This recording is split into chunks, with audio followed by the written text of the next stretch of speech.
All right. Good morning, everyone. Welcome to our webinar, Coping with Uncertainty as School Begins with Dr. Mary Murphy. During this incredibly stressful time where school plans are changing daily, we're so lucky to have Dr. Murphy here with us to offer guidance on how we can preserve our own sanity and also make sure our kids are mentally and physically healthy and ready to learn. Dr. Murphy is a licensed clinical psychologist specializing in counseling, executive function, and academic coaching, psychological testing, psychotherapy, and biofeedback. To learn more about Dr. Murphy and her practice, please visit our website at www.spednetwilton.org or our Facebook page. This event is being co-sponsored by Wilton Youth Services and Weston Youth Services, so thank you to our wonderful partners. You can access all the information from today's presentation, including Dr. Murphy's credentials and PowerPoint on our website and also on our Facebook page. Just an FYI to everyone watching today or people who will be viewing later on tonight the recording, there'll be a second part to this webinar on September 25th at 10 a.m., so mark your calendars. Dr. Murphy can check in at that point to see how we're all doing. Weston Youth Services will also have small group discussions following this webinar on September 3rd, 10th, and 17th. So check out our website and Weston Youth Services website for more information on those discussions. Your moderators today are Eve Kessler, the founder of SpedNet Wilton, Carolina Corrigan, and I'm Janine Kelly. Just a few ground rules before we get started. Feel free to ask questions at the end of the presentation, and please try to use the Q&A button because then we can keep track of which questions have been asked and answered. Also be mindful this is an open forum that's being recorded, so just be careful not to release any confidential information that you wouldn't want out there in the public domain. And lastly, any information provided in this webinar by the speakers or the moderators is not intended to be legal or therapeutic advice.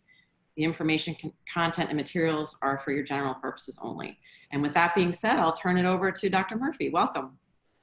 Welcome. Thank you so much, Janine, and Lena and Eve. Thank you so much for having me again. I love being part of the SpedNet family. This is, I was just actually thinking to myself that this is such a well-attended in terms of registrations, people who signed up for this presentation. And I usually am so complimented by the fact that people will want to, join us and be part of the topic that we've, taken a lot of time to choose what would be helpful to the group. But this time I'm kind of like, it's more a somber feeling that so many people wanted and were attracted to the topic because I think it speaks volumes about how stressed, honestly, we all are. And all of us, even as a group, we are all parents, we are all struggling with this. And so that's what this presentation comes from. Our own experiences and things that we can draw on to help us as we all are in the same boat here, coping with uncertainty as school is returning and the world is sort of reopening. So today what we're planning to cover and talk about are what we kind of know from past experiences about how we can cope with school reopening. And I'm going to talk almost synonymously, but interchangeably back and forth between parents and how to support our children, because a lot of the same recommendations are for both. So how can parents support themselves, which is a focus on everyone's mental health and self-care. And then how do we support our children during this time? We're going to talk about 3 different areas, which is how can you focus on what you can control? What are some coping skills we can rely on, and what are some flexible thinking and flexible strategies that we can rely on to help us at this time. And then for things that we feel like exceed our coping and that we might need extra professional support for, I'm going to just mention briefly at the end, what are some things that professionals can do, and what would be a signal to us as parents that we would want to go and get additional help from some outside professionals. So just very, very briefly, I wanted to say that, this is where we all left each other at the end of last school year, right? We were in this landscape of just being overwhelmed by remote learning. And this was our most recent experience with what school was like during COVID. And so I think we all kind of have almost this like PTSD reaction thinking, oh my God, what is school going to be like going back to this landscape? And so now, we've had all time to prepare, and we have a lot of strategies that we can share so that we don't feel so overwhelmed and in these same situation we were in last time. This was a New York Times article that came out right at the beginning of COVID, actually, that kind of showed us the breaking point that parents were getting to with trying to handle remote learning and their balancing of responsibilities between work and home life and school. And this is also our backdrop that since COVID, the statistics that have come out have been pretty staggering, that what we're noticing is actually happening. Yes, what we feel like is happening amongst our family and friends is correct.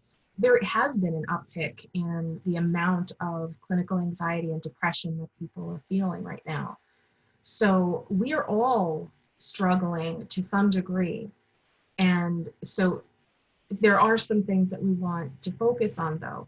I think this is a much more positive outlook that I am asking for people to try to embrace at this point, which is that, yes, this has been a struggle. Yes, there was a breakdown of remote learning not working well last year. But really, what we want to set the tone for this going back to school season is that we are going to be handling things very differently. We want to think about the approach parents take as coaching children through the disappointments, through the changes, through the coping of unusual circumstances that we're all finding ourselves in. Coaching is this article. I'm also a college professor, so I have to say I would never be happy with a student that ever gave lengthy quotes in their papers or PowerPoints that they had to submit. But I actually felt this article was so poignant that I wanted to share with you a couple of things that really captures, I think, what we want to set the tone for with our kids. And so this is what I think our kids need to hear right now from this article, which I really want everybody to read this article. What it talked about is that we need to give our kids hope. We need to help them see this as a temporary season, to give them some sense that the world, while it's been profoundly changed, it's not going to be forever marred, that this is temporary. It's called coaching them through a season of disappointments, right? So what this article really lands on is that there's two different ways we could go with this, right? There is the victimhood kind of perspective where we get lost in the negativity and we talk about the things that we've lost that, you know, we had been entitled to and had just for ourselves before without even, you know, without any expectation. It was just there, almost an entitlement. And the victimhood would tell us, you know, we should be outraged that all of these things have changed for us and we should be scarred by these losses. Or we could be thinking about all of this as empowering, that we are teaching our kids how to approach going back into the world, you know, the reopening of our community. We're thinking about resiliency and how these are great skills that we want our kids to actually develop, that they're able to delay gratification, that they're able to handle the mourning and the grieving and learning about moving on from that place and trying to find new meaning and new coping skills out of the situation. That could be the best of all possible circumstances, that our kids actually get something out of what has happened and what has changed in the world. So I, you know, would argue that there are some positive things that we may be able to be gaining actually, not just focused on the losses of what's been happening. So, and this is the article literally, not just because I want to quote sources of where I got these things from, but I actually really want people to read this article. There is, you know, talk about setting the tone for, you know, embracing this strange season of ours of returning to school. This is a positive note that I really, you know, think will help center us on the positive parts of this. And I want to say something that I have revised about my own thinking. So we started doing these webinars months ago, and we wanted to support everybody. And I kept using this term, and I think I've heard my colleagues say this, and parents are always repeating, we keep using this word unprecedented, that we are in these unprecedented times, that so much is so different, and it makes us feel like we're at a loss for how we could possibly approach this. Like, this has never happened. So how do we approach this? Well, I've revised my thinking. It's been evolving over these past few months. And honestly, what I'm now realizing is that, yes, we know that returning to school and trying to reopen our communities is going to be filled with anxiety and worries. Yes, we know that. But it might feel like we don't have a roadmap, but I have started to realize that I think we do have some sort of a roadmap. I think that there have been plenty of past events that have happened where our communities have had to adjust after some significant traumatic events and had to go back to school. And how did those kids adjust and do? How did they recover? How did entire communities recover? So when you look at the research, I'm a researcher by heart. I spend a lot of time in, nerdy databases, looking at scholarly articles, and I looked up what is the psychosocial adjustment for kids returning to school after traumatic events. And what you find is there is this guide. The guide is that we've had plenty of natural disasters that have happened in the past in our country and in others. And unfortunately, we've had a lot of school shootings. And we've had kids have to go back to school where they just experienced an event that you might argue is not similar to post-COVID or recovering from what's happened with COVID. But I would argue there's a lot of similarities between those times when they had to return to school and now, because those were events that happened without warning. There was no possibility to prepare for what happened to society. Overnight, things changed for them. And that is exactly what happened with COVID. We literally were told, pack up your bag, even some didn't pack up their school bags. You're leaving today and you're not coming back Monday. And then you're gone for months. And literally we are hiding in our houses for the next few months. That is a traumatic event. And so I think there's a lot of similarity between what has happened with other natural, disasters and other kind of even man-made events that we've had to recover from. So we have this as a guide. And I think that when I've looked into the research, there's some clear indications that we know what to expect. It's not all completely unknown. We do know that kids are going to be more likely to experience certain symptoms like anxiety, even withdrawal, and have behavioral issues. But what we've learned from this, there's a silver lining. We know what interventions were put in place for those times. And we do know that with interventions, kids got better within 6 months, a typical adjustment period, essentially. We know that they got better when we focused on their social emotional needs. So if you can remember, back to school night and they show a presentation about what kind of things our kids are going to learn at open house when you first go back to school, they usually will mention something, and you've probably heard the term SEL, social emotional learning. They talk about how, school will focus on social emotional needs and everything. And so this has always been part of the curriculum. But what schools are preparing to do is to actually put a lot more time and resource into social emotional learning so that we can, because what we know, they are looking at the research literature too. They know how kids are going to do better adjusting going back to school. And there are things we can do at home as well to support the social emotional needs. So we have this roadmap that tells us this is what we can do to work on this. And just briefly to let you know, what does social emotional learning look like? It's looking at these different components, the 5 different kind of cornerstones of social emotional learning that are pretty self-explanatory. But so that's what it looks like for kids. And I'm going to tell you, I usually never endorse specific resources, but I put a ton of them at the end of this presentation for you. There is one that gives a guide for how parents can implement social emotional learning at home. And it's called Centervention. It's like intervention, but self-focused. And they're all free resources.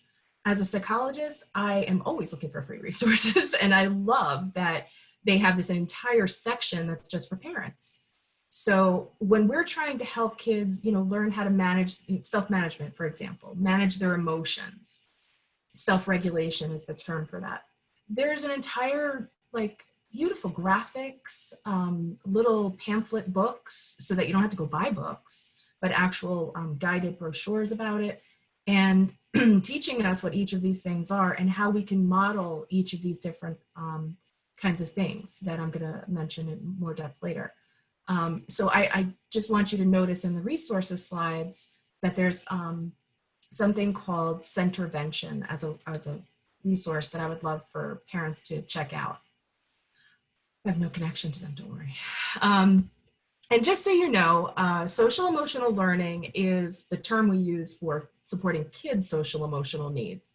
When it's adults, the adult version of that is that it's our mental health. It's synonymous with us focusing on our mental health and really our self-care. So it's all the same. We need to actually support ourselves in each of these 5 areas as well. But we just happen to call it mental health. So this is our guide.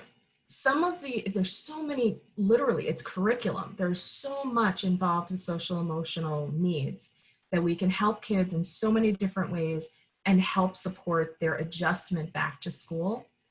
And what I pulled out were what I think are top level kind of broad reaching 3 different areas that if we focus on, we can either read like a 500-page book about social emotional curriculum, or we can boil it down to what are the key components.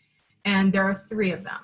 And so I'm going to go through what would be the most bang for our buck, what would be the most practical thing that we could do when we want to help support our kids and ourselves.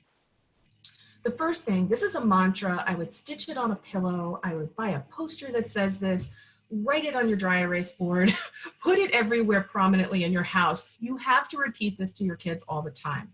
You should only be focusing on what you can control, okay? Everything about COVID feels out of our control. This has been a crazy time, right? Everything feels like, oh my God, things are just happening to us. The best way out of all of that is to change mindset and to think about what can we actually control. And so when kids are concerned, feeling anxious and nervous, when we are feeling like this, these are the things that we should say to ourselves. Focus on doing things like we can pick out the most comfortable and cool looking kind of masks that we want to wear, have the whole family match, get into this, right? We can do things like choose to stop scrolling on Facebook. We can choose to stop looking at the media. We can choose that we're going to give ourselves a limit for how much we delve into this and allow our brains to kind of get exposed over and over to the fears and the negativity. And we can build coping skills, which I'll give you some good ones to focus on. We focus on social distance. We get to choose how close we get to things that could lead to exposure. And then practical things like kids, of all ages, but starting, when kids are very young, it's really helpful to point out that there's a right way to do things. And so a lot of the routines that'll be put in place when kids go back into the classroom will be focused on predictable routines of, here we're going to go to this hand washing station, we're going to do it for this number of seconds and minutes. These are things that start to make us feel reassured. We are doing something. We're actively participating and keeping ourselves safe.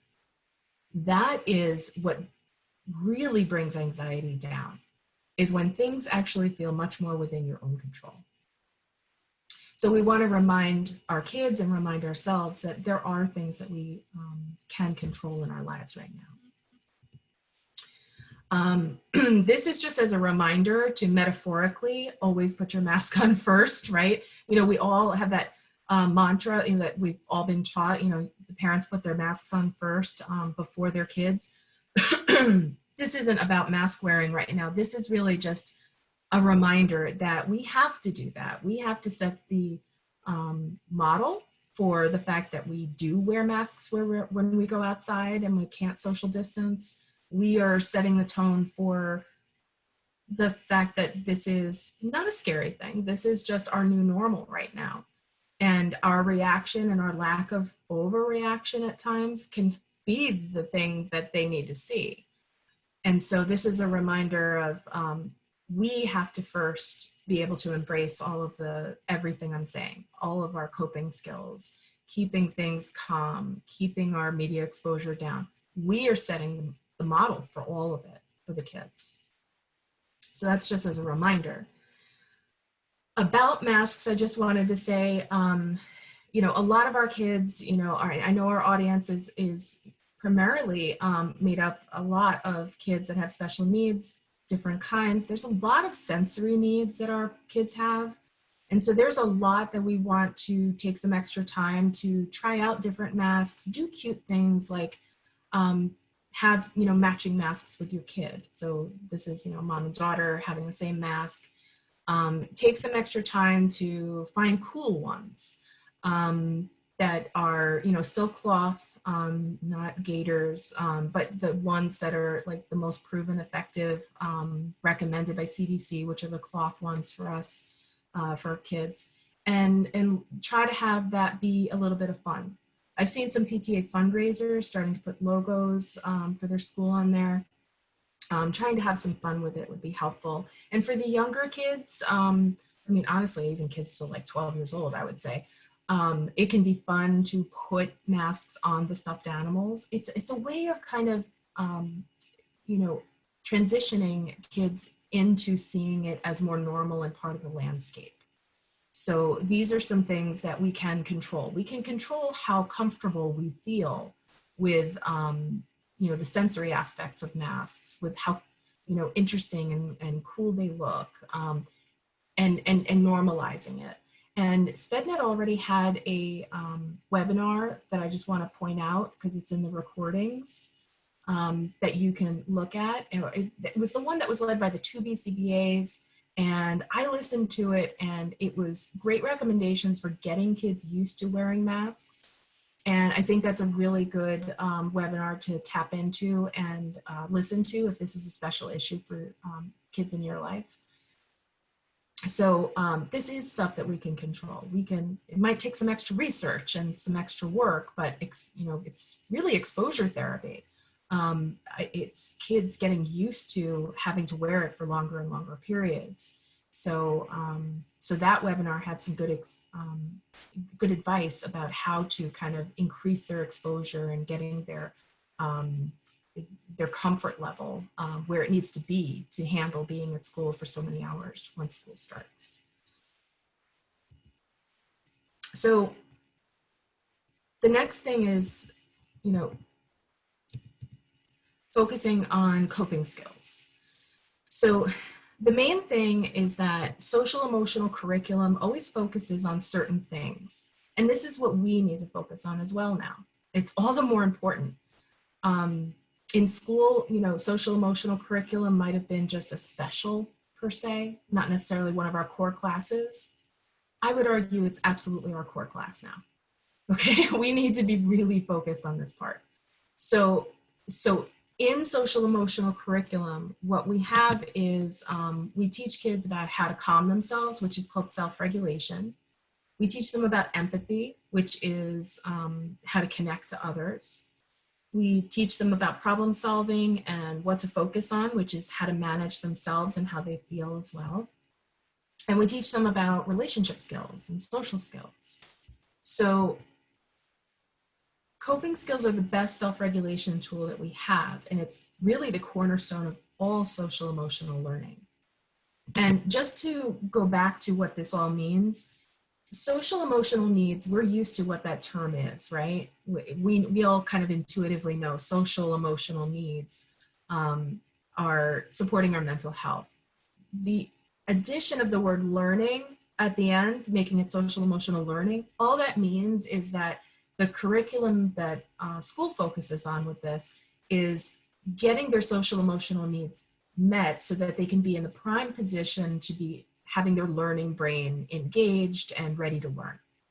So when anxiety is down, when they're able to focus their attention, when those things are happening, they are primed and able to learn. And so whether they're distance learning from your living room or they're in the classroom, these are the skills that we need to help support, because 24 hours a day, every day of the week, these are the things that put them in the position to have optimal mental health and be primed to be able to learn. And so those are the things that we're most concerned about when we think about their return to school. So I'm going to talk about these different areas. Like I said, there's so much curriculum, but the thing that I really want people to have are some takeaway practical things that they can do.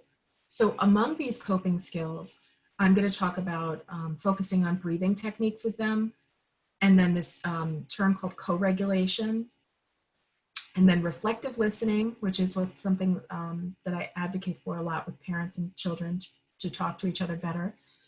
And a change in mindset to help them focus on positive emotions like gratitude, and then how to focus on establishing routines. So of all the different coping skills that we could possibly have, they are in a specific order on purpose, because if we are calm, we can handle whatever that problem is that we're facing. So the first thing is literally to be in control of your own body. And that's why we first start by focusing on helping our kids and adults learning how to do breathing techniques. Now, I have to say, I can almost imagine being in somebody's living room of one of the attendees and hearing them say, "Oh, really? Just breathing?" I can hear it. I completely hear it. So I just want to say, it is not a throwaway. It is not something that is this frou-frou kind of it's not, it is very scientific. It is evidence-based. And the reason I come by this so much as a resource is because I spend a lot of time in my practice doing biofeedback, which is the heart rate type, and it's teaching kids and adults how to regulate their body and their breathing and their blood pressure so that they can actually regain control and calmness. So, sorry, somebody just came to my door. Okay, so I'm going to show you first what my, this is something I do with patients in the office, and I always teach the parents, which they happen to love because I ask them to do it with their kids, and that feeds right into my second recommendation, which is to do co-regulation. So co-regulation is when you are the parent, and the parent is doing the breathing so that the child can actually experience a sense of calm with them. So it's self-regulation plus self-regulation. It's co-regulation. It's you and your child at the same time doing these techniques. And so I always give this protocol of how to do breathing techniques that I wanted you to have as a resource, just so that you have for the future. So there's so many different ways that people are taught how to do breathing. And often it's, I have to just say, this is my public service announcement for breathing, that people are told, take a deep breath, you'll feel better. And no, that's actually the opposite of what you would ever want to do. Taking a deep breath is going to make you hyperventilate. So you can't do that.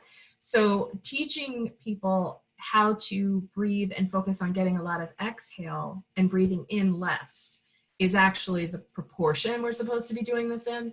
And so I always find that when I teach people how to do this, where they breathe in only through their nose for 3 seconds and then out through their mouth for 5 or 6 seconds, they experience this sense of calm that they've never really had. And I literally see during my biofeedback sessions, their breathing and their heart rate instantly change. It's because they're connected with a heart rate monitor. They're able to see their body change on the screen. So I see literally how effective it is. And it's so rewarding, and plus people feel better instantly. So doing this is just a really helpful thing for parents to do side by side with their child. So you focus on literally both of you sitting, not one towering over the other or sitting in a different position, but just sitting together. And each of you doing the same thing and matching each other, where you breathe in for 3 seconds and out for the next 5 or 6, going super slow and kind of picturing something in slow motion. And they kind of keep their hands and their legs straight, and they try to make noise with their mouth when they breathe out. So I teach them how to breathe out by kind of like making like a shush kind of noise, like shh, like that. And then helping them focus and drown out distractions by closing their eyes. And then I teach them how to do this connected to an app that's very similar to what I show them in the office, like with biofeedback. So if you use an app on your cell phone, kids will love this. They'll think you're so cool because it's technology. They will be like, wow, I didn't know I could use my phone to look at my heart rate. But if you use these kinds of apps like Calm or Stress Guide, which are free, it shows you how to look at your heart rate and see that the waves on the screen of the cell phone, it shows you that your breathing technique is effective. It shows you that you're regaining control of your body.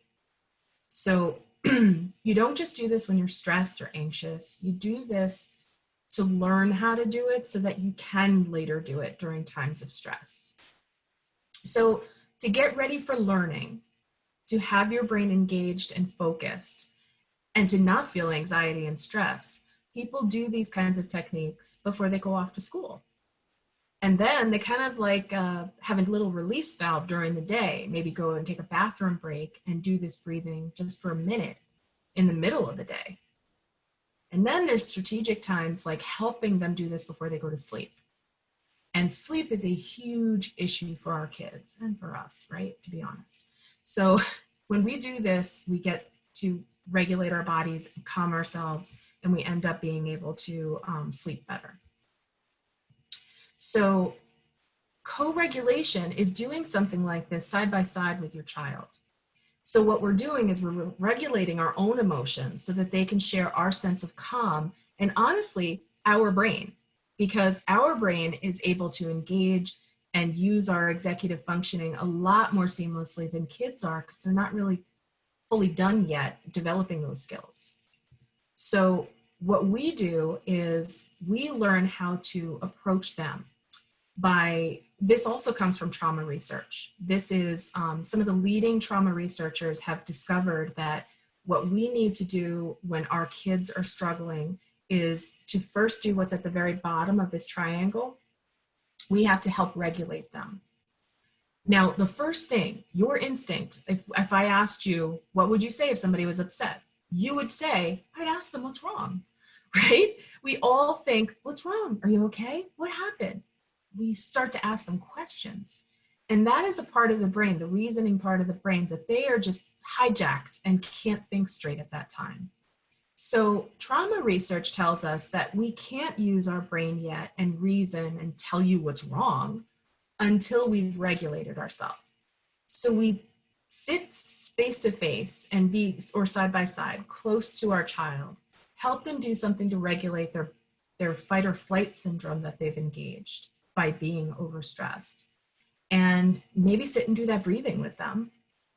And then you start to be able to say, I'm here for you. Are there things that you want to, do you want to tell me what you were upset about? And then you can really get them talking about what's going on. So when we want to focus on coping, we really truly want to focus on how to engage. And the sequence of how we do this really matters the most. So co-regulation is helpful. And then if I were ever to invent a product, I would invent a product for parents that help them talk to their kids, relying on this skill of reflective listening. So we're going to have all these situations day after day where kids are going back to school or they're wanting to re-engage in things they did before, and they're going to be met with disappointments and changes to the things that used to happen one way and now is happening another way. We have to be able to be less reactive and have conversations with them. So Reflective listening is basically repeating back what you heard your person say, your child, or even your spouse, you know, whoever you're talking to. This is a very effective skill. There's a certain formula to it, and it kind of sounds like a therapist when you think about this. This is sort of the way a therapist talks to people. So when you talk about something you're upset about, a therapist might say, it sounds like you feel sad about this and that situation happening, right? But that is actually the way that we would want our parents to talk to kids and model for them that this is how they can talk. So this is just a small example. Reflective listening might look something like this. They might say something like, I'd like to talk about when Joey came over and you got upset with him. And you listen to what they say. It's active listening. It is not deciding what you're going to say. It is, you know, because that engages you in being distracted. You are saying to them that you want them to talk about something, and then your job is to listen as the parent to what they're saying, so that your job is to repeat what they said. You say, what I hear you're saying is, and then you fill in the blank. It gives the child the opportunity to kind of clarify and say, no, that's not exactly quite right. What I meant was this instead. It gives you the chance to, the primary thing about this entire skill is that you're making sure that the person feels heard. And when you've ever been in an argument and you get repetitive and you say over and over the same thing to like your partner, your spouse, your friend, your child, people get repetitive because they feel like you never heard them in the first place. So they keep repeating like, this is why I'm so mad. This is why I'm so upset. This is why I have a right to feel this way.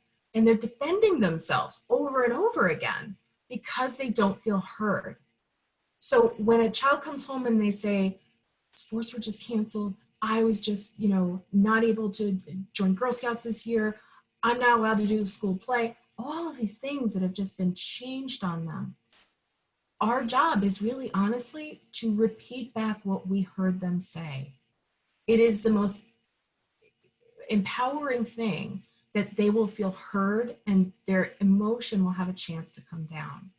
The intensity of what they're feeling will have a chance to come down. And this works even if you don't agree with the things that they're saying. It doesn't mean that you agree or you endorse it in any way. It is only about making sure that they feel heard about what they're upset about. The more conversations you have like this with kids, and there's going to be tons of conversations about disappointments going back to school. When they're frustrated with remote learning, when they're frustrated with all these circumstances, you will be able to not get into a tit for tat with them, but be able to make sure that they make sure that they know they were heard. And that will actually make it more likely that they're going to talk to you more in the future and have chances to vent their feelings. So there's lots of resources about how to do reflective listening. I spent most of my graduate career learning how to do this. It's not always the easiest thing to start automatically doing. That's why I kind of give you this formulaic way to think about how to start your sentences. So starting with things like, it sounds like, or I hear you saying, to repeat what people said.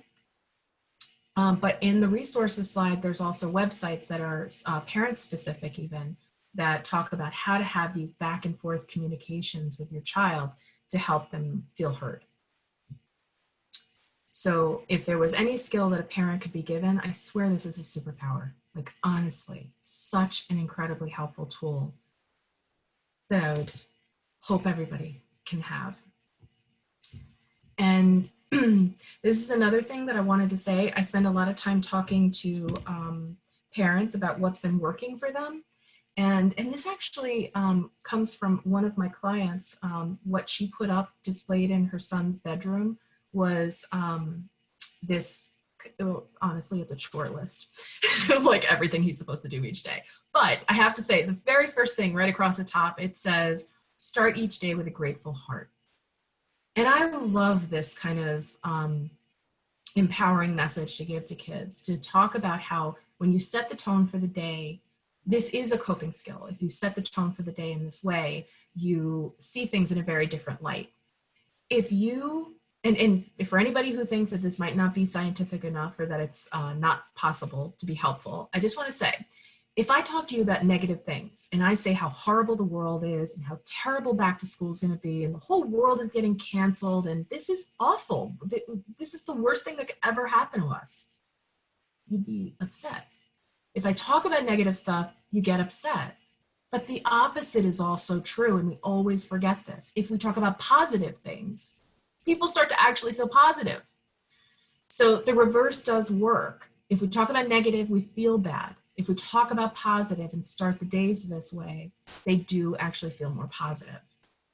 So doing something like a gratitude journal with your kid, it's an engaging exercise that you get to connect with them, and it's something that that they will take with them for the future. And then in terms of kind of establishing something that will help them throughout their day, I want to say that anxiety goes down when we have more things that are predictable in our life. And, you know, COVID has brought all this unpredictability. So we want to make sure that kids know, and parents are doing this themselves, that if we have routines, there's a sense of calm that can come from that. They know what to expect when they wake up. They have the same things all the time. And so we want to do, you know, routines that are in the house, following a schedule the same way all the time, being consistent with a sleep routine, and always having a predictable amount of opportunity for connection, like people taking their walks together as a family, exercising, having these game nights, all this stuff that probably before COVID we never would have even wanted to do. Like, this is amazing that we have this opportunity now. So these are things that as a way to cope, we make life more predictable, and that helps us cope. So that's why I wanted to put a plug in for trying to emphasize routine. And then this is our third skill. So the first one was focus on what you can control. The second was focus on coping skills. And this third one is focus on being flexible. Know this, things are going to go wrong, okay? Going back to school, there's going to be a ton of things that go wrong or not expected. Everything's unexpected. In my daughter's social emotional curriculum at school, they talk about unexpected behaviors. So that's what throws people off. This is what happens. We don't like unexpected things. But I'm telling you, let's make it an expected thing, that things will be unexpected. But what we can do when we see these unexpected things happen is that we can focus on being flexible. We're going to roll with it. We're going to revise our plans in the face of these new changing situations that are going to be happening all the time. And just know that there's some big picture things like letting go of our rigid thinking about how things needed to look because they looked like it before. I just want to move my thing. Okay. We want to revise what our view of what success is with our kids. We want to model flexibility and assume that there's goodwill, that people are trying their best. And, you know, hey, we get an email that says from school that, you know, something's not working. Instead of getting angry and reactive, we assume there's goodwill. We assume that they're trying their absolute best. That kind of, you know, reduction in our intensity is a great model for kids and teaching them to have a lack of reactivity or overreactivity. Teaching and kind of showing them that we don't want to judge others. We want to respect differences. The mantra is really that what's right for some might not be right for all. Kids are rule followers sometimes when they're little, and they might kind of rat each other out and say, this one's not wearing a mask. And they don't know that there's a medical exemption for that kid. They don't know that there's something going on for that other child. They will point things out and notice who's not following the rules, but they will see our reactions and use that as a guide to learn how to embrace these things that are happening with acceptance rather than reactivity. And then there's some practical things we can do for being flexible. We can have backup plans for our childcare, knowing that full-time remote learning scenario is likely to happen And this is what we're going to have to do to put stuff in place, but not be behind the 8 ball, assuming, oh, everything's going to be fine and not have a backup plan. And the other practical thing I could say also is to kind of be a united front with your spouse, trying to make sure that what you value and believe, the other parent is not kind of reacting to the other. I spend a lot of time talking to parents, and sometimes they're not on the same page about believing in the severity of COVID sometimes. And so some might, like one parent might, roll their eyes when the other one is saying, don't forget to put your mask on, honey, to the kid. And so sometimes kids are watching us always, and they see that we're not quite on the same page. So trying to roll with the fact that we don't all think exactly the same. We can't expect that we all are little soldiers believing the same things and always thinking the same way. That we actually do have differences, but we're not reacting and judging the others for having those differences. And in light of that, I just wanted to show you this thing that I've been seeing on Facebook. This is flexibility at its finest, I think. So let's start thinking about doing this all the time now. So with this back to school plan, and we have like a friend who decided to do all remote learning and not even try hybrid, or we have somebody who says, I'm letting them all go back full time, or I'm just taking them home and taking them out of the district and I'm homeschooling now. If your friend says any of those scenarios, we answer them the same exact way. I'm so proud of you. I know that was not an easy decision to make. That is literally how we should approach, try or aim to approach everyone, to embrace differences. That everybody is making the decision that's right for them and their family.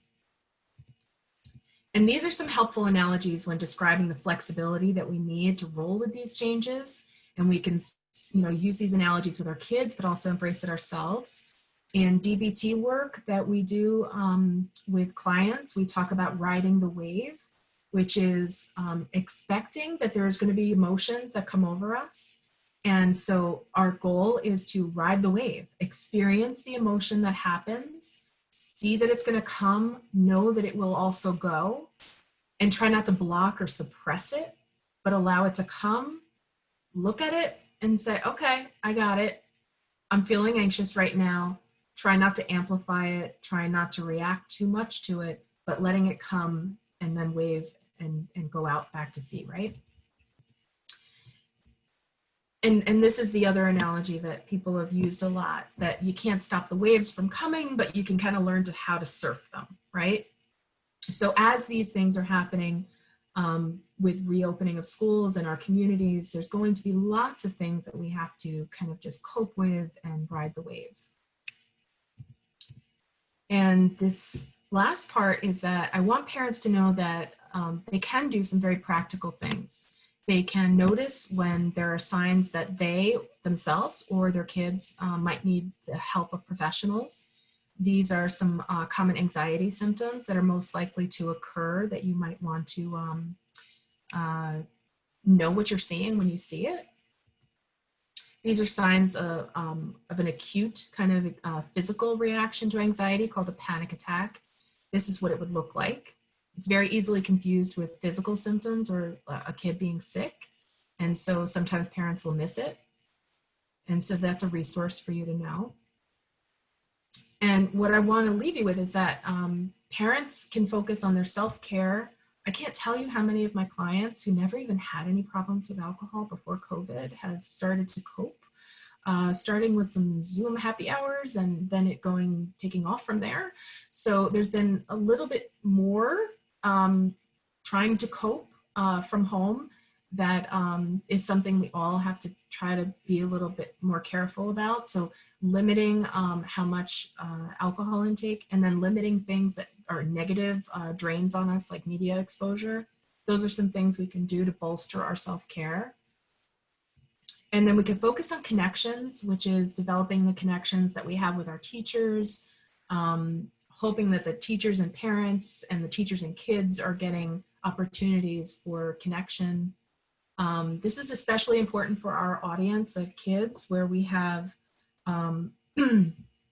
kids that have special needs. They all have IEP, some may have IEPs and 504s that still need to be implemented during this time, but we just have to remember to advocate and stay connected to the school for these reasons, because as some of my special education attorney friends have mentioned to me, there have not been waivers for waiving the rights of kids who have IEPs during COVID. They are supposed to still be having all of their services met. And so we do still need to advocate, and that might look different. It's not walking into the school and having meetings, it's staying in touch with emails and tracking and keeping track to make sure that people are still following through with their commitments. So staying connected to the school is really important. And then just, know when to enlist professionals. They can help by giving evaluations, giving specific therapies. They can provide parent coaching. So some of us have kids that are too young that won't be able to engage with a computer. My youngest client, for example, is 8. I really just kind of draw a line in the sand at that point. Younger than that, they're really very hard to engage with the computer and just stick with a therapy session. And so I switch over to the parents. And so the parents are the ones getting the coaching and the support to know how to support the kid at home. Because a lot of providers are still not meeting in person yet. But I want to just point out that there are very practical things that they can help with, and that teletherapy does work. And so just to remember that services can and should still be accessed. And this is my final reminders. I just want to say that we want to remember that we're all in this together. So much of the recommendations that I give might be called something slightly different for parents versus kids, but everything that we're doing to help the kids are things that almost, I would argue, start with us, and supporting and making sure that our resources are shored up so that we can be there to support our kids. And I want you to know that we may never have gone through something exactly like this in our lifetimes. I mean, hopefully we haven't, but we want to let the past be our guide, and the research tells us what interventions work, focusing on these 3 areas. When we focus on social emotional needs, our own and our kids are actually going to thrive, I would argue, because they'll be building resiliency and grit that they might not have otherwise. And so there's an opportunity there. And we want to stay focused on modeling flexibility, focusing on staying connected, and focused on what we can control so that we can all do better no matter what changes lie ahead of us. And I just want to say these resource slides, these have been, really well vetted, very COVID specific, many of them. Recommendations about how to wear masks, books about explaining COVID to kids, reflective listening, co-regulation, coping skills, all the things that we talked about. For people who are, think that their child is struggling beyond what they can support right now, these are resources that I would recommend that are local for people to have telehealth visits. And some are also starting to see in person, like CCMC and Associated Neurologists just started, which I didn't update this, that they did just start to see patients in person now. And these are some websites and tips and resources for you. And that's how to reach me. I'd be more than happy to always be available if anyone ever wanted to email and ask any questions. And that is it. Mary, can you read the Q&A, or do you want me to read the question for you? Oh, all right. Q&A. Yes. Okay. Oh, gosh. If a parent or teacher or child dies as a consequence of the return to school and COVID, how do we handle that with our children? So it's interesting. I have actually read about, I think it's a school in the South, where there was a custodian and a teacher who both passed away because of COVID. And I think that it's the same reaction. The school and us as parents would have the same reaction to, you know, we have all in our districts dealt with losing somebody at some point, and the resources that come into play are exactly the same. Which is, you know, the guidance counselors, the response team, you know, goes into place. I think us as parents, I don't think that our reaction would be any different, except that I think that we have to be able to respond to the fact that they'll be more nervous about whether that could, you know, it becomes a reality and might make them feel scared to return to school, that they might get sick too. This is something that, you know, has not happened before, that that there's some possibility of an infectious agent at a school that could make us sick to this degree.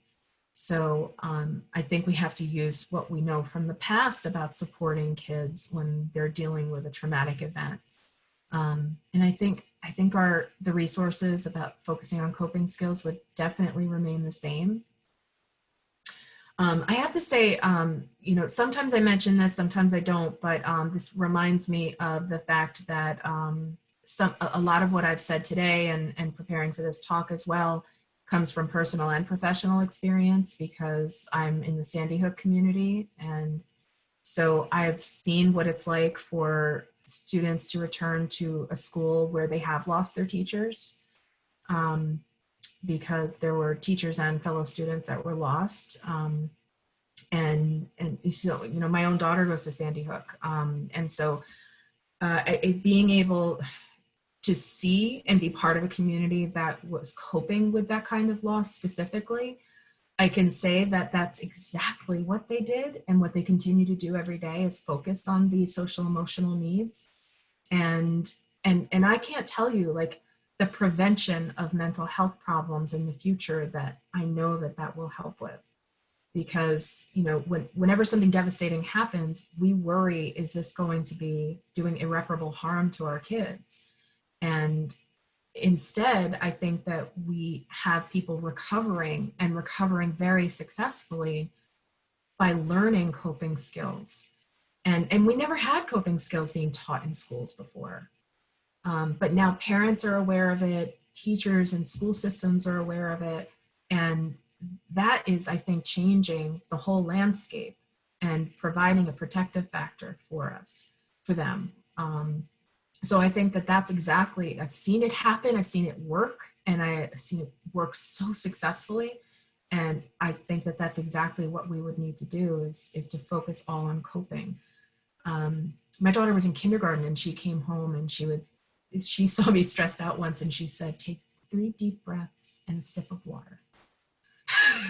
She had learned that at school, you know, like they're doing yoga, they're doing deep breathing exercises, like the kind of like recovery work that they have done in schools like this. It's setting the stage for other schools to follow that curriculum too. And it's the kind of coping skills that they are learning is lifelong skills that I think are going to be truly amazing in helping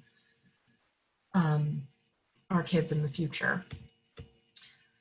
So not completely sure that answered everything that question brings up. So I just have I'm sure somebody else is typing, but while somebody else is typing, is the Wilton Youth Council wanted us to share. For some reason, I can't copy and paste this into specifically for Wilton Youth Services, which is part of the Wilton Social Services Department. It's available to any Wilton resident who needs access to mental health services for children under 18, and they can be reached at, well, 203-834-6241, or emailing Lisa Starnio. She's a social worker at Youth Services Counselor in Wilton.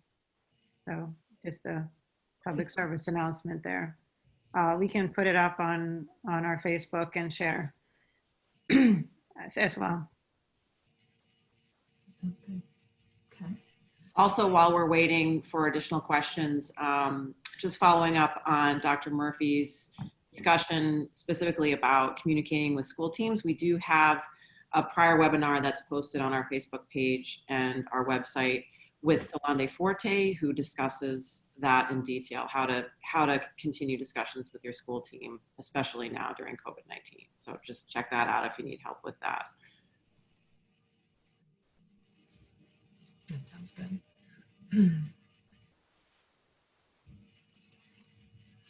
All right, we'll give it another minute or so. If anybody else have any more questions?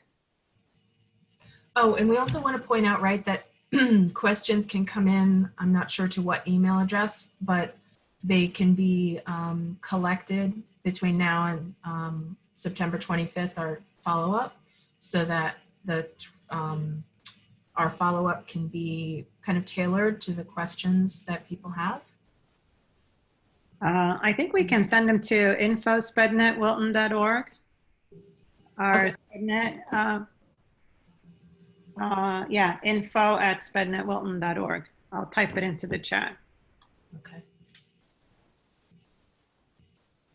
So what we're planning to do for the September 25th is to update the current discussion that we just had to kind of specifically respond to changes that will have occurred by then, with the first month being back in school already. Because right now we're anticipating what that's going to look like and anticipating questions that we have and preparing for what it's going to be like. But by the 25th of September, we will have had, a few weeks of school under our belt and, maybe even new issues that have emerged.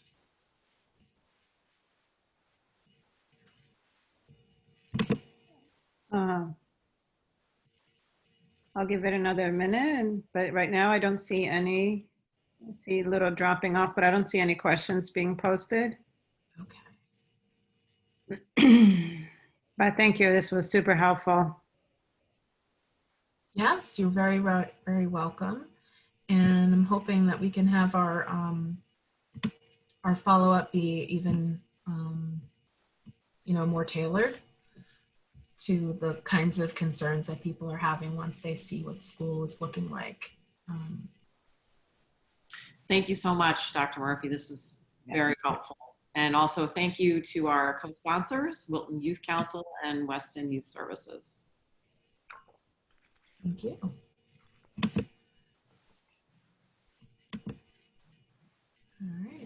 All right. Well, I don't see anything else, and I'm seeing people kind of dropping off and saying thank you and goodbye. So, all right. Should we do the awkward Zoom wave and bye-bye, everybody. And hopefully we'll see you on September 5th. Good luck, everyone. Bye. Okay. Take care. Bye. Bye.